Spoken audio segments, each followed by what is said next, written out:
Welcome, everyone. Hopefully, you've had an exciting entry to build, and hopefully, you were able to brave through the lunch lines. My name is Andrew Liu. Today, we're going to talk a little bit about designing scalable data layers for multi-tenant applications with Azure Cosmos DB. Joining me here is Deborah. Hi. And Liz. Hi. Deborah is also a product manager with me on the Azure Cosmos DB team, and Liz is a guest speaker from with us from Sitecore. So the way we're going to structure this talk today on the agenda is we're going to walk you through the lifecycle of building a multi-tenant application on Cosmos DB and some of the lessons we've learned over the years. We'll start from designing the application, some of the unique design constraints that you need to think about for multi-tenant applications. We'll go into developing the application, and this is where we're going to have a deep dive into Sitecore and see how they built their multi-tenant app on Cosmos DB. Then we're going to jump into some things you want to think about productionizing a multi-tenant applications and some of the design patterns you want to think about for resiliency. And then lastly, we'll go and look at post-production, where you may want to monitor the application both from a live site perspective as well as optimize it further down. So if I zoom in on design aspects, the number one thing that we've found on what makes building multi-tenant applications so difficult is this key trade-off between isolation per tenant versus cost per tenant. When you maximize isolation per tenant, this is where you may set up a compute infrastructure where you have dedicated compute infrastructure for each one of your customers, each one of your tenants. And this maximizes the isolation, right? Like if one tenant goes and spikes the CPU, well, good thing is that they're on dedicated hardware. It will not create noisy neighbors for any other tenants on other computers. In contrast, you can optimize for the cost per tenant. If you go and look at the dedicated environment problem, what happens is that if I go and just profile the CPU memory, like open up Task Manager on any particular VM on a multi-tenant dedicated per tenant infrastructure, what you'll find is the average CPU utilization is actually quite low. And that means that there's a lot of waste in the system. This is because you typically provision for the peak and not the averages. By putting it in a shared environment, what you're really doing is you're pooling the amount of compute available in terms of CPU, memory across a set of tenants. And that way, if they burst at different times, you're able to leverage that and get economies of scale. To put it simply, if I make an analogy here, think of it from like a housing perspective. If I were to create, let's say, I'm going to build housing, and I have 1,000 different people I need to house. If I set up a multi-unit apartment complex, that's going to be a lot more cost-effective. I don't need to go and acquire dedicated land per customer or per tenant. I don't need to go and set up dedicated walls. And there's a lot of building amenities that I can pool across those tenants. Because honestly, like for a lot of the amenities you find in, like let's say, a nice apartment complex, the utilization for any given individual usually is not very high. In contrast, if I were to put them into dedicated houses, single-family homes, what you're really gaining is that isolation, right? Like in a shared apartment complex, if the walls are thin, honestly, you might hear your neighbors if you're trying to sleep. And that's the exact same noisy neighbor problem that happens on the compute side when CPU spike from one customer hits and degrades the performance for another customer. In the single-family housing in the analogy, well, you have dedicated walls, you don't hear your neighbors, but that's very expensive. You're now acquiring a lot more land to be able to have dedicated space for each of your tenants, and well, I mean, straight up, it's expensive. Now, bringing this back into compute and how I build applications, you want to think about the application side and the database side very, very separately.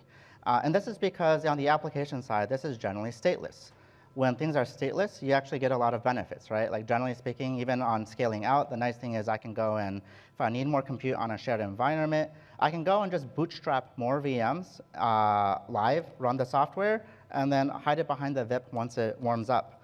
If you want to give more dedicated compute per tenant, you might look at doing containers per tenant, pods per tenant, functions per tenant, depending on your hosting infrastructure, whether that's Azure Container Apps, or Kubernetes or Azure Functions. And in terms of special considerations on when you might choose between isolation versus COGS is when you have situations where you need, let's say, stronger security isolation. One example is you're running untrusted tenant-owned code. For example, I'll take a look at something that we've built at Microsoft. When you go to the Azure portal, That is a multi-tenant application. We're not setting up dedicated servers for each person who logs into the Azure portal. That would be very cost prohibitive.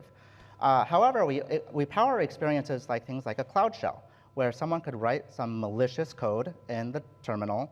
And what you really want to make sure that happens is you can sandbox and protect that tenant from leaking and disrupting another tenant and stealing any secrets from someone else.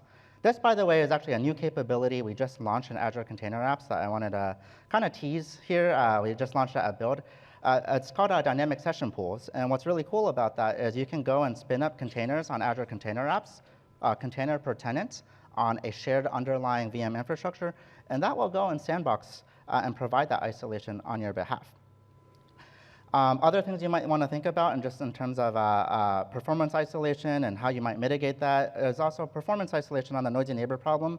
If you do have shared compute, I mean, the common technique here is to implement rate limiters, right? You might be using Azure API management, and just as one tenant comes in and slams the CPU and memory resources, you might go and put a rate limiter on that so that way one tenant doesn't spike too high and disrupt other tenants if you have a shared environment. Now, where databases are different is they're stateful. I can't just easily boot up servers and hide them behind a VIP, because honestly, if I want to query a particular tenant's data, I need to actually have that data already copied onto that disk for that server instance. And so as you look at isolation in stateful databases, you can go do things like database instance per tenant, logical database per tenant, or I mean, in shared environments, you might do things around shared schemas or even a partition key per tenant. What you might think about in terms of isolation, beyond performance isolation, on the security isolation, when you have stateful workloads, the other thing you really need to think about is things like encryption at rest. If you are building a data platform where you're hosting, let's say, as an ISV, building a software as a service, if you're hosting your customers' data, you may need to increase the security boundaries where you give them, let's say, customer managed keys for encryption at rest. And those will bring new challenges as you go and think about how you then make sure that that encryption key is done at a database per tenant basis, and that you can handle key rotation seamlessly. Now, let's zoom in a little bit on the database here. Deborah, in Cosmos DB, the two patterns we've seen quite often is partition key per tenant versus database account per tenant. What does this look like? Yeah, let's take a look at this in practice. So there's broadly two ways that you can organize your tenants, like Andrew mentioned, partition key per tenant and database account per tenant.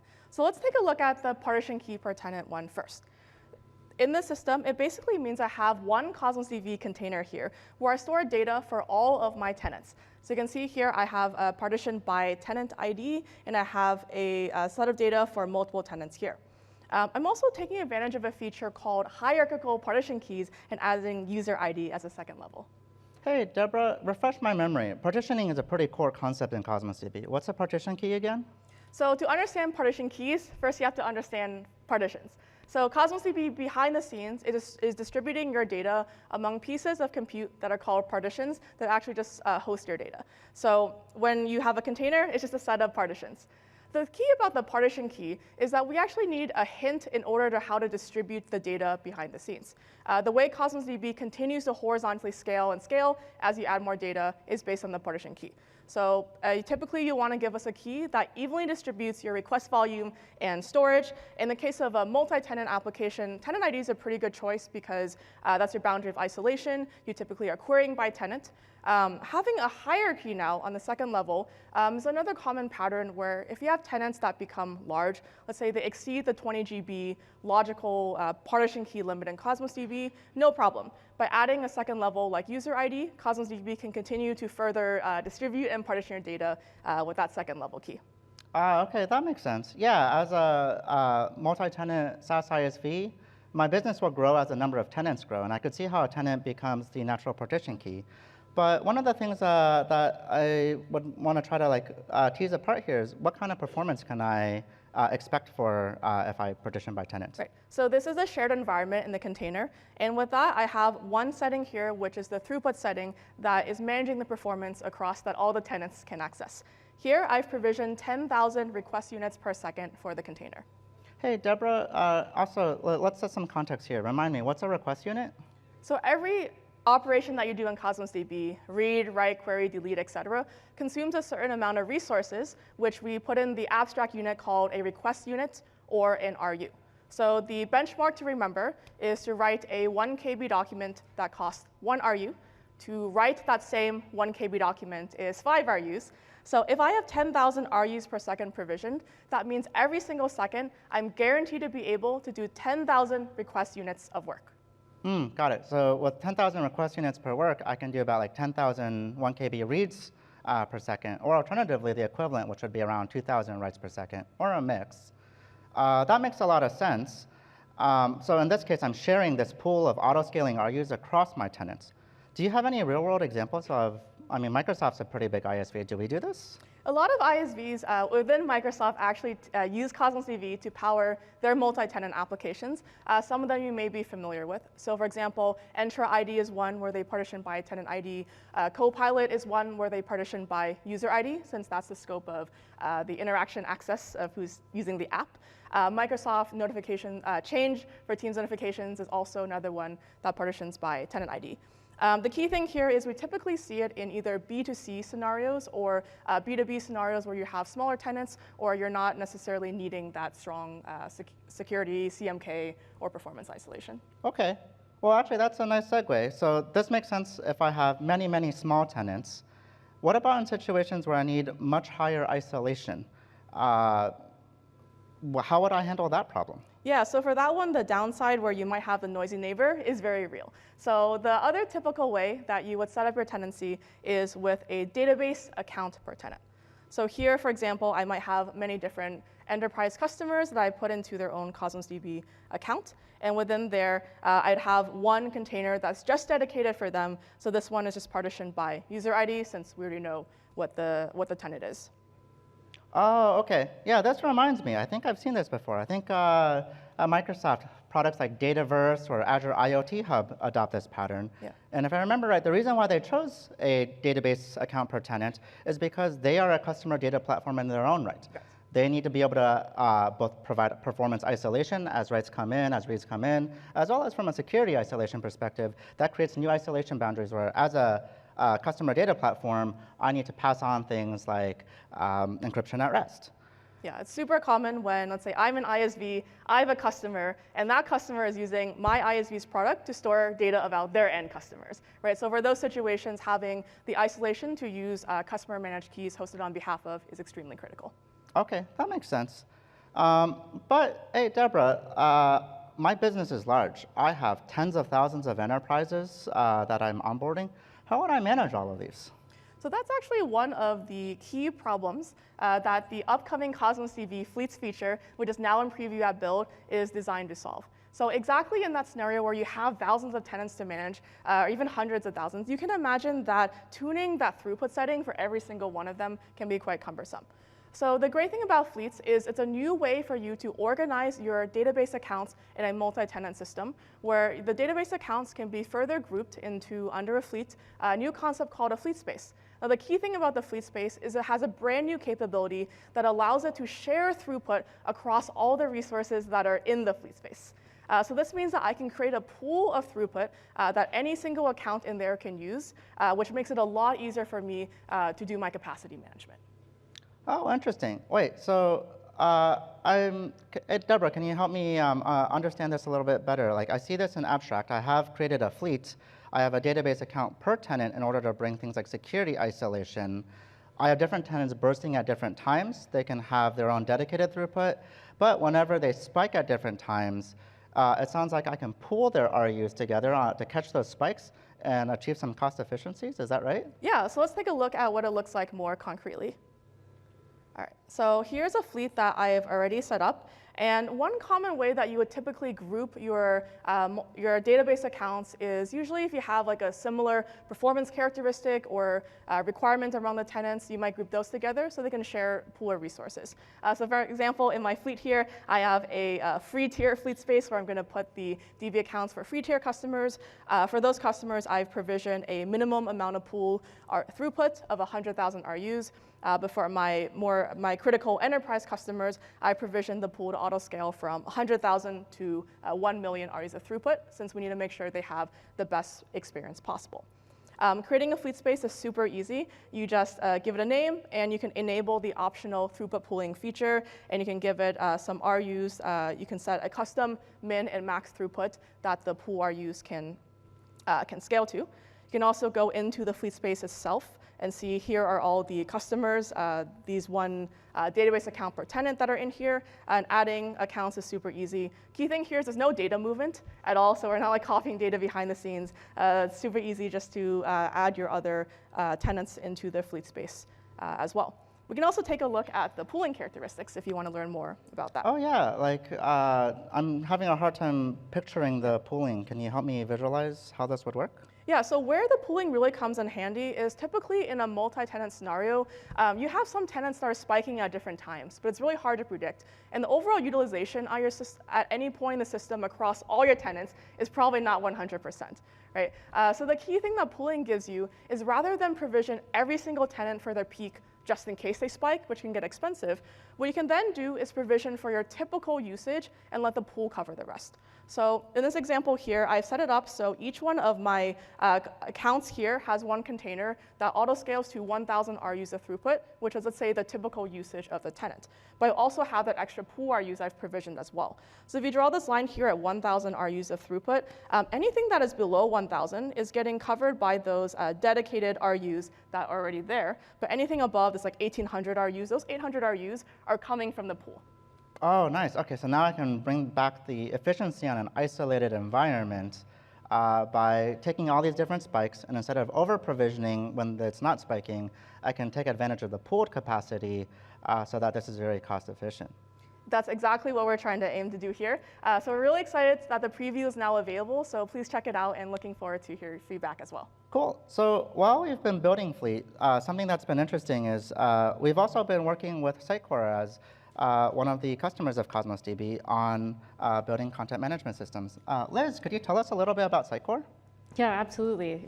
So Sitecore, we are a digital experience platform, and I'm the product lead of XM Cloud, which is our SaaS content management system. And about a year ago, we had decided, we saw this big opportunity in terms of rethinking content, ground up, age of AI.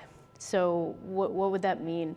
How do we anticipate how content management systems are going to need to be designed for the next 5 to 7 years in an age of AI? And so we decided to get really down to the core of it. Like, how does data get stored? What's the best way to store schema? What's the best way to think about search and content discoverability? And so we just took this as an onus to build something brand new. And so as we thought about what we needed, we as I said, thought a lot about discoverability in content. We thought a whole lot about like agentic processes and what that would mean for composability and like access of content. Also just the scale of who our customers are, just the scale of like global distribution, global authoring scenarios where you have authors who are writing content all across the globe and want like as low latency as possible. And then ultimately, like, what is marketing tech software? It's focused on delivering highly personalized experiences to our customers, and so thinking about what that means for data models, what that means for like edge caching scenarios, and the kind of flexibility in systems and where content's stored and how to aggregate that as best as possible. So obviously we're here to talk about Cosmos. So what we had eventually decided is to start that journey with Cosmos as the content engine, and so at the like core level, what is the schema for a content engine? It's relatively simple in some sense. You have content types that are defined by the customer, and they have to be relatively flexible, actually extremely flexible. And then those are associated then with the content items that drive all sorts of all sorts of things like content presentation, personalization, A/B tests. And so, but from a database perspective, it's really, a repository of content items linked to these defined schemas as content types. And so I guess the question is like, why Cosmos? Yeah. Well, I mean, that sounds actually really interesting. So it sounds like you don't own the data model as Sitecore. Your customers own the data model. Correct. And so really that investment in flexible schema, but ensuring that there's thinking about what an AI future looks like in terms of schema, and in terms of what schema needs became kind of an interesting question. And so the first evaluation was, do we stick with a relational database? Do we look at document database? We also evaluated graph databases. And so we decided to work with a document-oriented database, and then flexible schema database, but then put strong typing on top of it with GraphQL delivery mechanisms. But a lot of why Cosmos became the driving decision for us was to do with some of the stuff we're talking about today. Our customers, they need those dedicated environments. They are large enterprises that aren't going to. They want the control of encryption. They are not going to deal with noisy neighbor problems, and so we need dedicated environments. But obviously, that has a COGS efficiency concern for us.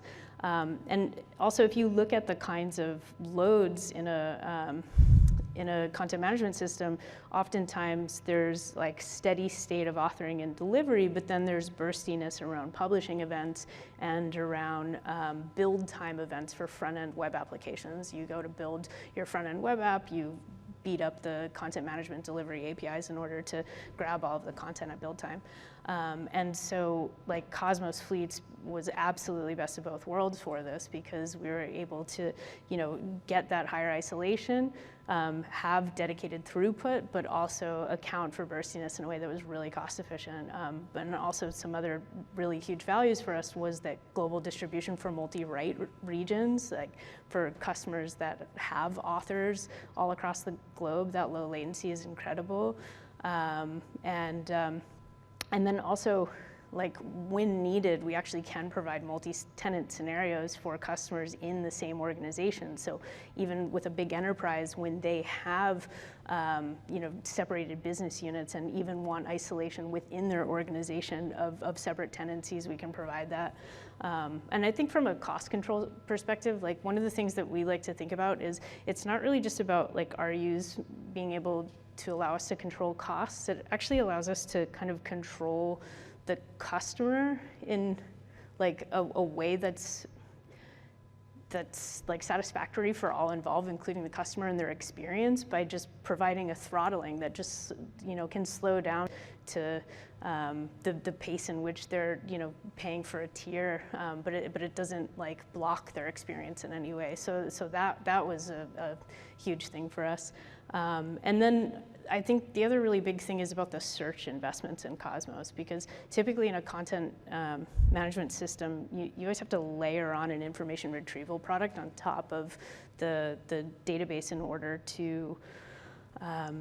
to search for content within the content repository. And just the investment in Cosmos for search just within the database itself was a really strong play for us. Wow, that really resonates with me. I mean, honestly, the burst that you mentioned, we just launched a ton of different features at Build. I can tell you there was a lot that went into the documentation and getting everything live this morning. I totally empathize with that. So while you guys have been using Cosmos DB, what kind of results have you been seeing? So we're still pre-launch, so we're just in early access, but like the results have been really phenomenal. We've been able to hit like a 50% reduction in COGS at all sorts of price points, while also really being able to deliver these incredible gains in delivery experience and publishing experience, and also just in availability. We've been able to match the availability that Cosmos is giving to us. us. And so it's just been really incredible. Oh, awesome. Can you talk a little bit on the architecture behind this and how it's built? Yeah, sure. So let's see. So how does a content management system work? Generally, there's like a big global content delivery cache that's set up that is distributing content all across the globe in a global edge, and that's the way in which you're getting like the fastest speeds of highly personalized content out to your customers.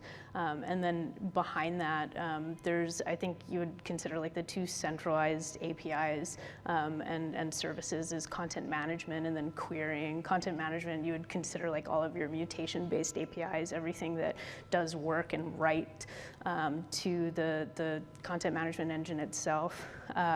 And I think like separating out the difference between really like the CRUD-based, writes versus the kind of search needs of discoverability and content is two of the optimization needs we typically have in the content management side of it. And then in querying, it's all just about like as fast of reads as you can possibly get to the end customer, which is typically a web application or a mobile application that's serving up the content. And we've been able to do some really fun stuff with like super granular cache invalidation so that we can keep the caches as full as possible and just invalidate like absolutely only what is necessary. But obviously this is a talk about Cosmos. So the database layer, what we're doing is we definitely have like multi-tenant system Cosmos instances. Then those are just storing all of the like application layer state that we do need to store every once in a while. But then the customer's content itself is stored in separated tenants for the organizations that are geo-replicated in fleet spaces, and that's generally the architecture. Wow, that's cool. So this is how it's built. Are there things that you're really proud of on what you've built at Sitecore? Yeah, there's absolutely a couple of really fun things. So we call this no publishing, but I think it encapsulates a lot.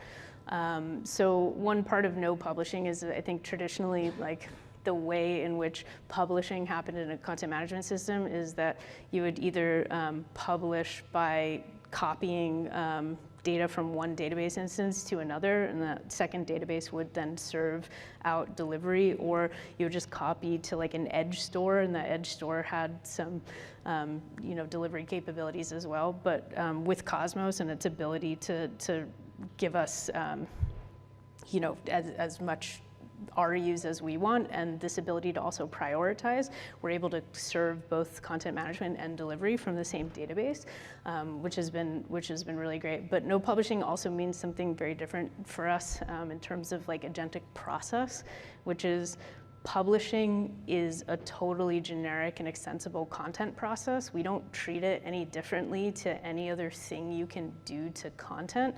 And this like philosophy of work and planning and creating content plans around all sorts of actions you can do to content is really at the heart of how we're creating this like agentic platform. But from a Cosmos perspective, what's really fun is publishing is really just like a bit change. It's just a bit flip, and so it's super efficient and it's incredibly fast. Oh, cool. With the prioritization, we've seen this a bunch of different times.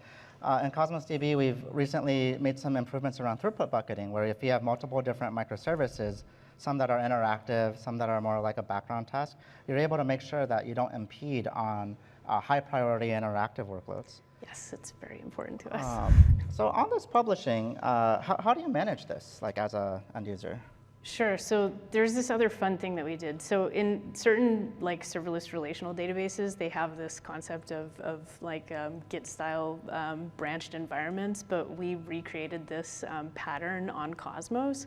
And so we took one instance, one database, and we created the idea of branching inside of it. So what does that look like? I have my content store, and in that main content store, I might want to create a development branch. And in that development branch, I want to change a few pieces of content, right? Make some new content types, try out some new schemas to work on a new web application. But ultimately, I want to kind of drive it with all of the same content as what's in main. And so when I create a branch, I'm still in the exact same database, but all I'm doing is creating a diff of the content that I'm changing in the development branch. And so it's super efficient. We're able to create environments in under 100 milliseconds. We're able to merge them back in. It's a really, really fun diffing pattern with like a super efficient algorithm. And it has really great use cases for marketers and for developers. So for marketers, it allows them to like spin off a campaign environment. So if they want to create a new campaign, they can change whatever pages on their website or on their mobile app that they want to, change, and those are the only pieces of content that are being written, is like the 7 or 8 pages that are different, and then they actually have a delivery endpoint. They can, look at it, make sure that their stakeholders are okay with the changes, and then they can merge those back in a second, and have them ready for production.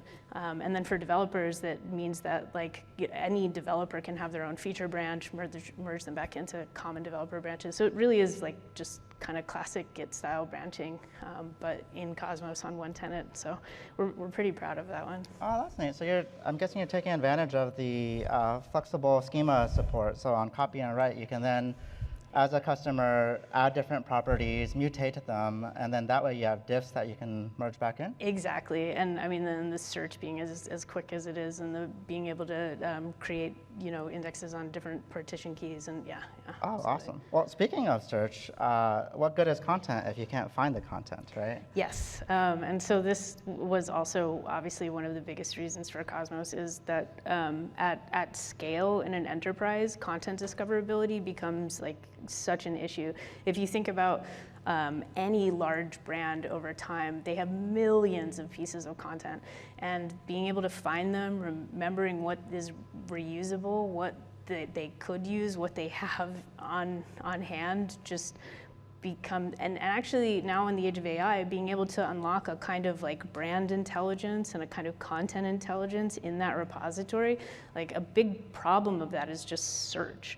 And so we wanted to use every tool at our disposal, and that has been like such a big deal, because you guys have just been making so many investments in search, like directly in Cosmos, and so like we're taking advantage of pretty much all of them. So yeah. Yeah. Well, on that, we have some really awesome new releases that build on specifically on search. Cosmos DB has been paving very, very deeply in terms of a new wave of AI applications, as well as this is where vector search, full text search, and hybrid search all play together. We launched full text search and hybrid search roughly about a year ago in preview format. Something that's new today, we're happy to announce that it's now generally available. And with that GA launch, we are now starting to invest into deeper search capabilities, where we're bringing in multi-language support if you're doing things like internationalization, as well as fuzzy search, where you're doing things like, let's say, a Hamming distance, where you're trying to understand, hey, like a typo, where the number of insertions, additions, deletions on a typo, can I go and make the search index a bit more robust for these kind of scenarios? And of course, we've been iterating on something where we've really shined is the disk ANN indexing for doing vector search at scale, and we've been able to fine-tune some of the algorithms there for the query engine, where you're seeing the RU cost go down, down, and down, and down. On that note, beyond what's in Cosmos DB, we've also launched a number of different product integrations for building such applications much easier than ever. So you've seen a lot of updates with Azure AI Foundry, Azure AI Agent Service. And one of the things that we're doing with Azure AI Agent Service is the concept of bring your own threads. And so as you build these stateful agents, or rather, you want them to be stateful, because by default, an LLM is, by definition, stateless.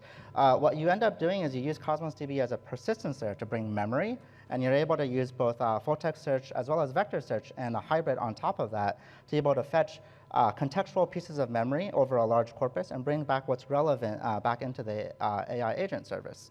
And of course, we've seen a large number of people also want to generate embeddings, leverage full-text search, hybrid search, vector search in Cosmos DB. And so Azure Logic Apps, we've built this integration for a document indexer where you can index PDFs, images, other multimodal data, and that'll automatically orchestrate where it'll call an LLM for you, generate the embeddings, and then persist that and make that available in Cosmos DB for the follow-up queries. So that's us building the app. Let's talk a little bit about productionizing the app. How are you guys thinking about resiliency, Liz? Yeah, absolutely. So I think the two things that we've been really kind of focused on with regards to our architecture is what we'd call like limiting the blast radius of any kind of incident. And so if you look at kind of this architecture that we have here, one of the things that we've done is we've followed like the well-architected pattern, the bulkhead pattern as defined by Microsoft, which is we've isolated our tenants into cells. And so those cells are organized, one, Deborah, like you were saying, around like load for their fleet spaces. So like we have the free trial cell, and we have non-production cells, and then we have a fair amount of production cells. And then those production cells allow us, if something goes wrong, it's not affecting the entirety of our production tenants in a region, but just kind of isolating the problem. And then with regards to issues when like one tenant has a problem, we're utilizing Poly, a .NET framework, to implement circuit breakers. And so I think you have some really nice like talk about the design patterns there. Yeah, so these are actually really good design patterns that we think every developer who's building a multi-tenant application absolutely should know. So beyond looking at the some of the design concepts we looked at earlier on isolation versus COGS, here it's all about resiliency and specifically the concept of blast radius. What you want to make sure is that if you have shared tenant architectures, if one tenant becomes unhealthy, it doesn't sync and cascade into an issue across all of your tenants. And a common approach for this, for handling this proactively, is what's known as the cell architecture, which also a lot of times synonymously gets used as bulkhead architecture because they hold a lot of similar concepts. And the reason why it's called bulkhead is, picture this. Imagine you have a naval ship, and that naval ship is going out to battle, and suddenly a torpedo hits the ship. Now, how do we manage the blast radius on this? In the situation where we don't manage the blast radius, a torpedo creating a hull breach on the ship will start having water leak into the ship, and then suddenly the entire ship sinks. By compartmentalizing the ship, where we can break up each of the different decks or even sections of the deck into their own bulkhead, what we can do is we can seal off that bulkhead so that way, instead of flooding the entire ship and sinking everything, you're able to contain the blast radius and only flood that one compartment while keeping the broader ship online. This is the exact same concept in terms of how you want to think about shared tenant architectures. If you bring it back into the computing side, if all of your tenants share, let's say, globally, one shared, let's say, message queue, and something bad happens that blocks that message queue, that entire queue could go down. In contrast, if you use a cell architecture where you still have a shared tenant architecture, but that message queue might power, let's say, a group of tenants. If something becomes unhealthy where a tenant becomes starting to block that queue, well, at least it's only a small subset, a group of tenants going down, rather than globally everything going down. This is how you would handle and mitigate this proactively. You can also think about this reactively. So in that message queue scenario, imagine that I have a shared message queue that I'm ingesting data into a bunch of different Cosmos DB databases per tenant. This is a fairly common tenant pattern. We've seen this in, for example, in IoT device telemetry, where lots of companies are doing predictive maintenance. They have their own devices along the assembly line, around the supply chain, and they're trying to get sensor measurements. And they want to go and make sure that they provide isolation as a data platform, as a IoT platform as a service to each individual tenant. Now, what happens if one database becomes unhealthy and starts backing up the queue? If that happens, then you have all of these other tenants on healthy databases, which you could have made progress on, but now you're delaying that progress. If I were to make an analogy, you've probably all, like everyone here, of course, eats. We've been at the supermarket, we're in a grocery line, and all of us are lined up, just like a message queue, in a queue at the checkout line. The person at the front of the queue, unfortunately, ran into an issue with their order, and now they're arguing with the cashier. Well, at the detriment of that, one unhealthy customer in the front of the line is now degrading the experience for everyone else behind the line, even though we would have just been a seamless transaction. I just wanted to, honestly, I just wanted to check out, pay for my goods, and go home. And so how you would handle this with a circuit breaker is that noisy neighbor or that unhealthy tenant in the front of the queue, what you can do is you can fail fast. You can evict that user into, let's say, a separate queue. In this case, in the grocery line, the way you do that is you probably send them over to customer service. And that way, customer service has a different quality of service and a different service level objective, right? No one goes to customer service expecting fast, expedient service, although, I mean, to be honest, when I'm sitting in customer service, I wish it was faster. But what that allows you to do is isolate the unhealthy shopper away from your broader healthy shopper base and make progress on the queue.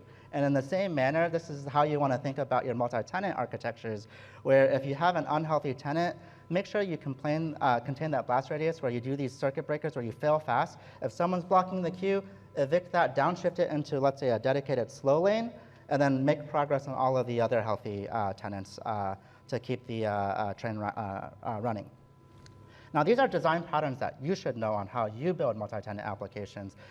There's also some neat new updates on Cosmos DB on how we think about resiliency from a platform level. And so one of the things that Cosmos DB is really well known for is its ability to do active-active architectures. One of the big problems in databases, because it's stateful, is always the failover problem. If I want to have very, very highly available applications, the failover time is effectively the recovery time objective for recovering whenever disaster strikes and brings down a database. In an active-active pattern, because both regions are active, it's not just a DR active-passive setup, instead of waiting for that failover to happen, the application can actually seamlessly implement its own circuit breaker, realize that it's having trouble connecting to, let's say, a database in region 1, and then automatically redirect the traffic into region 2 without ever waiting for a server-side failover to happen. This is how you get the recovery time objective and drive that down to 0. Now, there are certain patterns where active-active writes is just not possible. Active-active writes is really good for scenarios that use weakened consistency levels, whether that's eventually consistent, session consistency, or bounded staleness in Cosmos DB, but it's not very good for strong consistency, because in strong consistency, what I'm really prioritizing is a recovery point objective of 0. I want to make sure that when I write to one region, I'm guaranteeing that it's consistently available in all of the other regions. And in those situations, I have an unfortunate laws of physics problem of, do I go after the RPO, the recovery point objective, or the RTO, the recovery time objective? This is what's new in Cosmos DB, is we're now able to drive down the recovery time objective for also strongly consistent workloads with this new per partition automatic failover. I'll explain this a little bit more in depth. Where Cosmos DB has always shined in the single writer, strong consistent scenarios where you have, let's say, one dedicated leader for writes, is if you have a clear-cut regional outage, it's always easy to go fail over the database. That happens automatically, and in fact, a couple years ago, if I remember right, we had disaster strike on a major weather event where lightning struck, it brought down the chillers for a data center, but because we knew the data center was hosted, we were able to bail out and trigger mass failovers and keep all of the multi-region Cosmos DBs online. Where the recovery time objective always starts to get muddy historically was instead of a clear-cut blackout, if you have a brownout scenario where like a single partition out of thousands of partitions became unhealthy. And in those situations, if one partition, let's say out of 1,000 goes down, your SLA for availability is still 99.9%.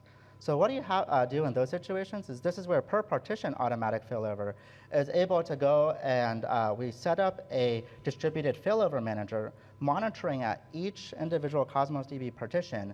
And when it detects that that's also running into issues, we can go and seamlessly fail over just that one partition while keeping the other partitions available. And we're able to do this even at a P99 within 2 minutes. And so what this does is it floors the recovery time objective for even strongly consistent workloads. And doing this at the per partition granularity is also a perfect match for one of the updates we had last year around dynamic autoscale. In dynamic autoscale, what we've done is we've decoupled the regions as well as the individual partitions when they do the autoscaling algorithm. And one of the things that I constantly hear is, hey, as a customer, I want to have resiliency, I want to have redundancy, but wouldn't setting up a DR region be really expensive? Wouldn't that double the cost as I double the footprint of my application? And what dynamic autoscale lets you to do with a database is you don't have to keep each of the regions sized the same. They can be independently sized. And so if you have an active, heavily used region, autoscale will bring that up. Meanwhile, your disaster recovery region will bring that down. For all of the partitions. If even one partition needs to fail over, you don't need to worry about rate limiting. The dynamic autoscale can scale just that one partition that failed over and bring that incredibly cost efficient on the disaster recovery so that dynamic autoscale marries very, very well with this per partition automatic failover. Now, this is how you productionize and think about resiliency in application, but how do I think about post-production?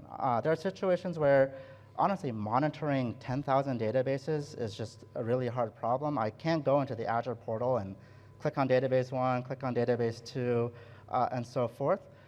Deborah, is there anything we can do to make that experience easier? Absolutely. So along with the throughput capability for fleets, we also have some new monitoring tools that you can use to further troubleshoot and diagnose any issues you may be running into. So if you recall earlier, I had a bunch of tenants into their own Cosmos DB accounts, and now I'm able to use a new at-scale view specifically for my fleet. So this is all available out of the box. You can see things like I can filter to a fleet space, look at all the database accounts in the fleet space, see where they are, number of accounts. I also see I have some Azure recommendations here, including adding a firewall to my demo, which I will absolutely do. But more importantly, I can see some information about the overall performance and traffic patterns. So I've got information about request units, request count. I can see things like if I scroll to the left, like the amount of data index, and even the RUs that I have scaled to. Oh, nice. This is actually really nice. I mean, before this fleets, if I ran thousands of databases, the thing that I was always paranoid about is I get this Azure notification that, let's say, a single rack hit an issue, and I'm wondering, like, oh no, which databases are healthy? And I can't just go to the database to track that down. Looks like I have a very nice view for triaging and looking at an at-scale view across my fleet. But hey, Deborah, when I look at your dashboard, I noticed something. Why is this one account getting rate limited? Why is this one account getting rate limited? So rate limits happen when you hit the max RUs that you've set for your container. So seeing a single rate limit or 429 or throttle is not inherently bad, right? If you provision 10,000 RUs of throughput and you're actually using it, you might see some 429s as you push that limit. Typically, for a production scenario, 0 to 5% is considered reasonable as long as your latency expectations are being met. But I'll definitely say almost 11% here is quite alarming, and we should definitely investigate. Hey, Deborah, how would we investigate this? Like, how would I zoom in onto this account? So let's take a look at some of the new monitoring features we have also available at preview in build that will make this easier for us. So Cosmos DB has always had the ability to give you extremely fine-grained insight and telemetry on literally every single request that is being run against your database or container. This is great for debugging, but you can imagine it gets expensive if you have trillions of requests happening, and most of them are not that interesting. Like a 200 request is not that interesting. So what we've done is we've taken that same data plane request data and created an aggregated 5 minutes and 15-minute version of your data, which is still pretty real-time enough where you can do this kind of live-site debugging, but since you're bringing the cardinality down from every single request to one data point for every 5 minutes per operation type, it really cuts down the cost and makes it viable. So let's take a look at actually using this. By the way, if you want to set this up, all you have to do is go to diagnostic settings and choose the new categories that you can see here.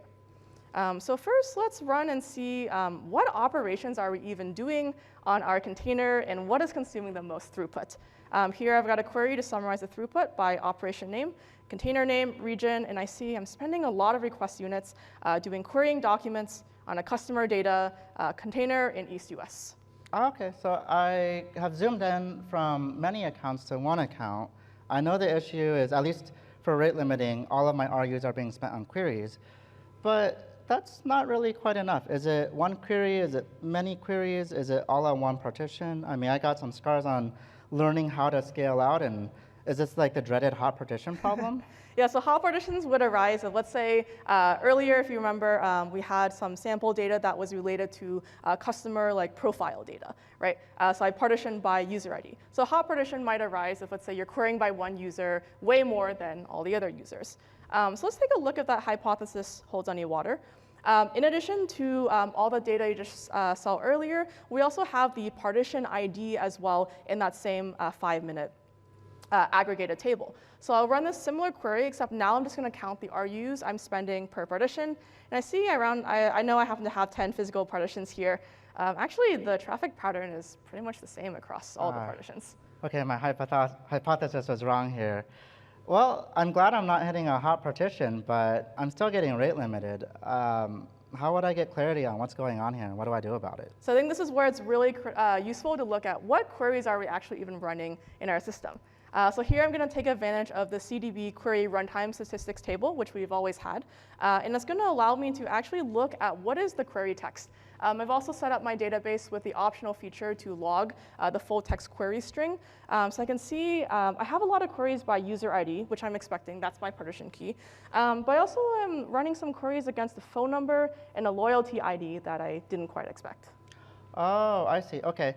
I mean, honestly, this is one of those things where, from a resiliency perspective, it's good. Like, I don't want to just think about outages and how to seamlessly recover from that. But it looks to me as my scalability grew for one of these really, really large tenants, I'm now introducing a lot of query patterns that might not have been very healthy or they were healthy at small scale, but unhealthy at large scale. But I mean, I've already chosen a partition key. How would I handle all of these other queries that don't have that partition key or the same partition key? Yeah, so luckily with a new feature that's also available now at Build called Global Secondary Index, you can now get the best of both worlds. So what it allows you to do is essentially you can create on your source container a new global second index that essentially allows you to create a second version of your data that Cosmos DB automatically keeps up to date as you update your source container, so no further action required by you, and choose a different partition key. So in our case, it'd be good for us to create a GSI on phone number and a loyalty ID. The other thing I can do is if I know that I don't need all the properties that come back in my typical query, I can also further optimize this by saying I just want these 3 properties in my second version of the container. I've already set up a GSI by phone number, so you can see it here. Same exact data as the source container, except now it's partitioned by phone number. Let's take a look at the actual impact more concretely. So if you recall, I have a source container here. I partitioned by user ID, and I happen to know that I have 10 physical partitions, which can hold quite a bit of data, and usually you get there when you're at higher scales. Because it's a customer profile store, I know I'm only expecting 1 profile per customer. I get 1 result, but I see it consume 28 RUs. So you can imagine that's probably what's driving our high RU charge. Now, if I take this same query and run it against my index, I'll do that here, same exact query, run it. Again, I get the same 1 result back because it's the same data. But if I look at my query stats, now it's only 2.8 RUs. Oh, OK, awesome. So there's a really important thing to know here is the trade-offs here. A global secondary index, what it's going to do is we're going to keep a second representation of that data with a different partitioning scheme. And that's going to go and make writes a little bit more expensive. I can mitigate some of that with the GSI definition that you showed me earlier, Deborah. Yep. And I mean, even in the worst case, if I copy everything, that's going to double the RU charge per write. However, what I saw here is because I'm removing all of these different fan-out queries, I was able to save 10x on a very, very frequently run query. And so what I really need to do here then sounds like is I need to be able to do the math on, is my workload a write-heavy workload? Is it a read-heavy workload? Evaluate that trade-off, and if the math makes sense, and in this case it clearly does, I should add a global secondary index onto this container. Definitely. And if you need some numbers here as a baseline, every time you do a fan-out query on Cosmos DB that goes to multiple partitions, the cover charge to just check that partition is between 2 to 3 RUs of throughput. So if you have a relatively small workload that's running on a few, even one partition, that fan-out charge is not very large. But as you grow at scale, as your storage grows, get to terabyte level scale, that extra 2 to 3 RUs per partition really does add up. So at that point, the global secondary index becomes extremely valuable. Got it. OK. There's one more thing I want to ask you about, Deborah, on monitoring. This makes a lot of sense for me when I look at the live site for my site reliability engineers keeping my website online.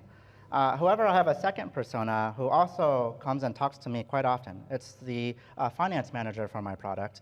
And the finance manager constantly goes, hey, I don't want to just see recently what is happening on the databases. I want to look at a long-term historical trend and combine that with all of the cost data that I have.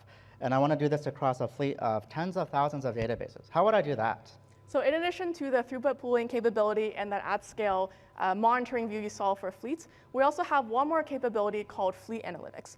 Fleet Analytics allows you to optionally send 1 hour long-term aggregated data about both your performance usage, everything in Azure Monitor, as well as cost data into the Fabric workspace or the storage account of your choice. So you can take advantage of things like pre-built dashboards, which can tell you over time what are your most active customers or tenants by our request volume or storage. You also have access to all of the underlying raw data as well.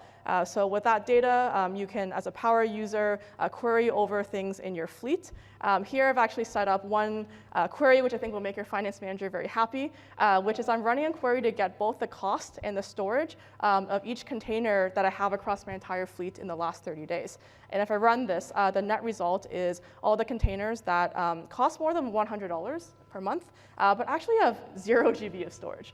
So these are literally just sitting there idle, being drained on resources, and probably something that be good for the teams who own these resources to go and investigate. Beyond my finance manager, I probably should also talk to the product manager on why are there so many idle customers? Can we beef up our activation rates and our retention rates? I mean, that's alarming. But OK, so I'm really, really happy with this. With the dashboard, I mean, honestly, like we've seen a lot of dashboards. It's good for KPIs and looking at how things trend. But honestly, I see a squiggly line. It's an anomaly. I don't know what's going on with the anomaly. And the fact that you made the raw data available and queryable through multiple different interfaces, that's really powerful for debugging this. Awesome.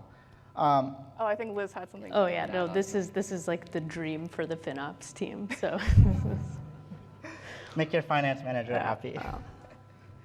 So on that note, we have just a couple of minutes left. We'd love to open the floor up for questions. We've talked on designing, building, productionizing, and debugging and observing a multi-tenant application. We have a microphone here up in the middle if you'd like to come up and ask a question. Or alternatively, if you want to raise your hand, we also have a few moderators in the back walking around with microphones.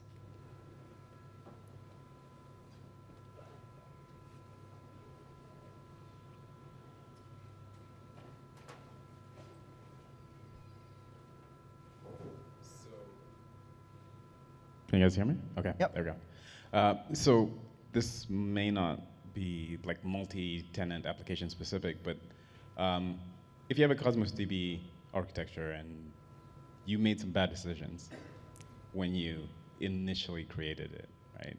You didn't pick the right partition key, didn't pick your right indexes. Do you have any recommendations or strategies for?